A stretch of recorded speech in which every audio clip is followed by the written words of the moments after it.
So, who do you work for? Your answer to that question could be life-changing.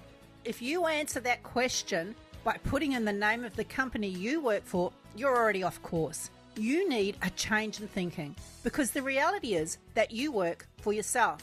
You just happen to provide services to the organisation that you work with, who is your number one customer.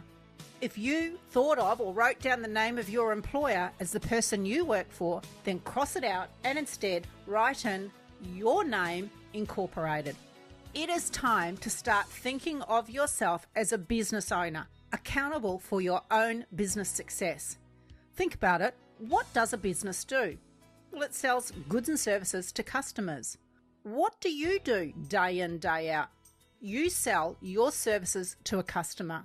What you have on sale are your skills, attitudes, passion, and personal impact. Furthermore, if what you are selling the customer doesn't like, they'll stop buying from you. And here's a brutal truth. No one else is responsible for or even cares if your business succeeds. Well, okay, your family might care, but they certainly shouldn't care as much as you do. Think about a small business that you regularly frequent. Maybe a family-owned store. A while ago, it might have been something like a local DVD store like Blockbuster that's owned by a franchisee. You might have been going there for years, and then one day there's a closed down sign on the door. And you might spend a moment thinking to yourself, gosh, they probably should have reinvented their business to keep up with the times. And you certainly won't feel responsible for that business's collapse. You might feel a little sad that these people that you've dealt with for some years might be going through tough times. But you know what? Most likely, after a few moments, you'll shrug and find somewhere else to buy what you need. Netflix? So the company you work with, the people you work with, are the same. They might feel a little sad if you're no longer around, but they'll quickly shrug and get on with life.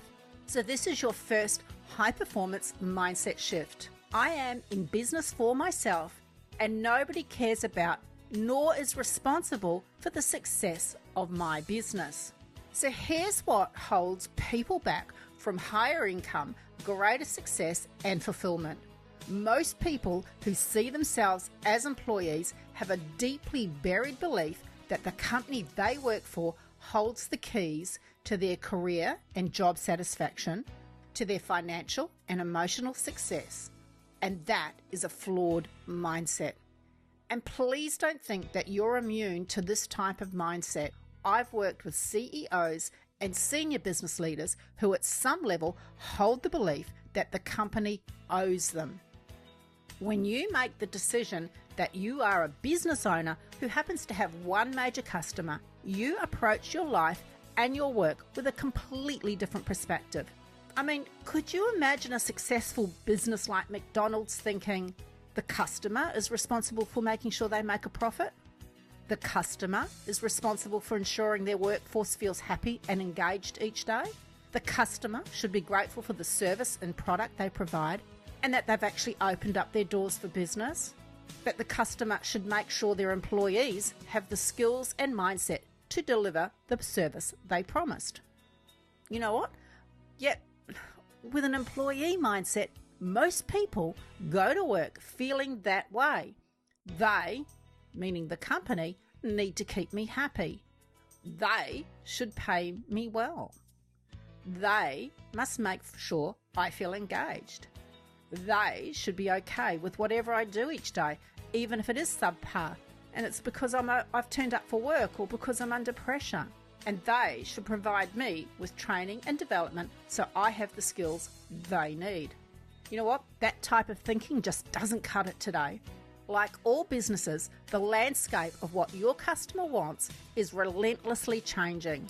To stay relevant, you must deliver services at the quality your customer wants now and into the future. You need to provide wow to your customer. You need to be willing to change and or improve your offering to the marketplace so that you not just stay in business, so that you are the one who has still got a remarkable career and income when jobs are being downsized. You are the one that is top of mind for promotions, and you are the one rewarded with significant pay increases and bonuses. And you are the one assigned the most interesting projects and rewarding challenges. You need to keep reinventing yourself. Blockbuster stores have disappeared, yet Netflix, who started with a similar DVD model, continues to thrive. National Geographic likely would have gone out of business if they retained their focus on just a print magazine, yet they continue to flourish because they reinvented themselves. And you are no different. You won't have a raving fan customer if you keep the employee mindset, hanging around and waiting for your customer to send you on training programs to make you a more attractive proposition. Instead, think like a business owner who wants a hugely successful business. Take full accountability for being at the leading edge of changes in your field, at the leading edge of the latest thinking in leadership and whatever else is vital to your ongoing success. And if you're still sitting on the edge of whether this shift in mindset makes sense or not, let's illustrate with an example. So I want you to imagine your local coffee shop. Each morning when you enter there, you're greeted by name with a cheery hello, and there's a great vibe in the cafe, and you enjoy walking into it. Your cafe owner makes precisely the coffee you love. The cafe owner has taken the time to get to know a bit about you. So as she's making the coffee, she's asking about work and your weekend. And once the coffee is ready, you leave there with a great feeling. And it isn't just because of the coffee. That makes you a loyal customer, right? However, imagine this. Several new cafes open up nearby. Now, your cafe owner is feeling the pinch of competition. And something changes in the air of the cafe. There's a pressure that you can't quite put your finger on. You're still loyal, but you aren't enjoying your experience as much. You walk out of there with a cup of coffee in one hand and a cup of tension in the other. And the owner doesn't seem to get that her business no longer has that great vibe that sets them apart. Then, one day, the cafe owner says to you, "You know what, look, things have been a bit tough recently since I've got all that new competition. I need to improve my business. I'd like to do a course in marketing and another to upskill myself as a chef and another on how to manage people. Would you please pay for me to go on these courses?" You'd think she's nuts, right? As much as you like her, you aren't going to pay to grow her business. Yet people with an employee mindset do the equivalent of that all the time. For example, even when people put themselves through education of some sort, there is still a level of thinking that their employer should be grateful, that the employer is benefiting. And you know what? Possibly your employer should support you in some way, whether that's with time off or helping to fund some of the cost, but you certainly shouldn't expect it as a right. And unfortunately, even the best of us can get caught in this trap of expecting our employer to be partially responsible for our prosperity. If you want to live extraordinarily, you need to give that employee mindset of, they owe me, a really good shake. So here's another high-performance mindset. I am responsible for my success and how I feel each and every day. And here's another reality check.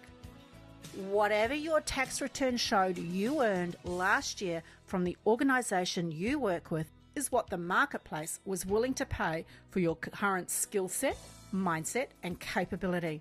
And maybe, more importantly, what you believed your business was worth.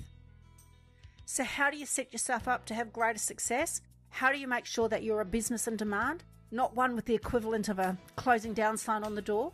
Well, like all businesses, there are 3 critical entities you must keep happy in order to avoid bankruptcy. So in the next module, we'll look at who you need to keep happy and why it is so important to your personal and professional success. So this is Shelley saying goodbye for now until we come together to inspire you to live, love, and lead remarkably so that you become a rock star in your organisation and industry. So if you found this module enlightening, come across and sign up for the rest of this free training at makeadentleadership.com. The link is just below the video and you can sign up there.